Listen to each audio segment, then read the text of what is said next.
Bill McCoy, Marsha McCoy. and we are in the same class. We came to Pasadena College in 1972 and graduated from Point Loma College in 1976.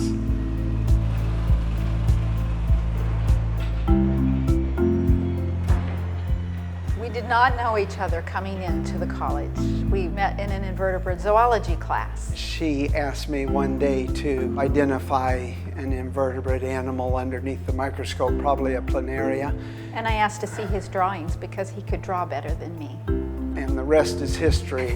I think PLNU shaped me just by giving me a place to grow up, to mature. I loved school. I loved this location. I had wonderful professors.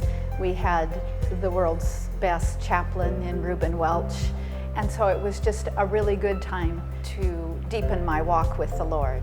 I didn't sense a clear direction at that point. I wanted to get through school. I was mostly a student, and I thought I was going to be an American doctor. It was after medical school that I really sensed a call to missions. All the time I was growing up, I think I felt a willingness to be a missionary. Never a specific call, but a willingness that if that's what the Lord wanted me to do, that was what I wanted to do, so that when Bill felt like God was calling him to be a medical missionary, that I had already settled that issue and felt called. Those early months, I was completely overwhelmed. American medicine, I was pretty comfortable with. 100 outpatients and 75 inpatients, all desperately sick. Me and all my limitations, unable to help so many of them.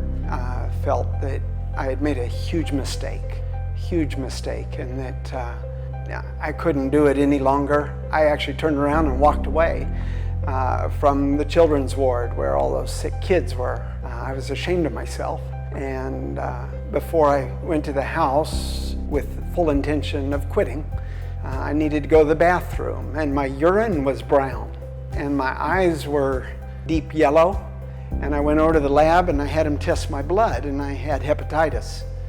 And I went home whining and complaining, and the Lord spoke to my heart.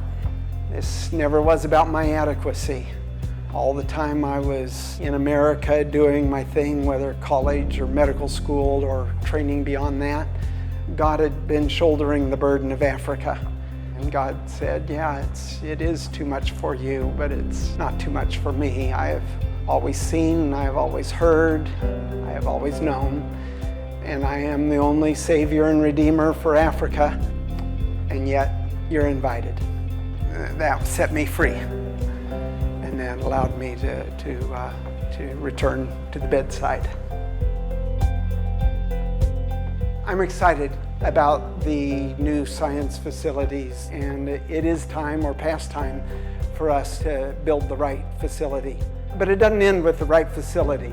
What my real heart's desire for this place is that we have a first-rate science program in context of this faith community, because we are more than science, and we all know that. And so I'm excited that we have a strong science program in a community of faith, and I think that is what will impact our world.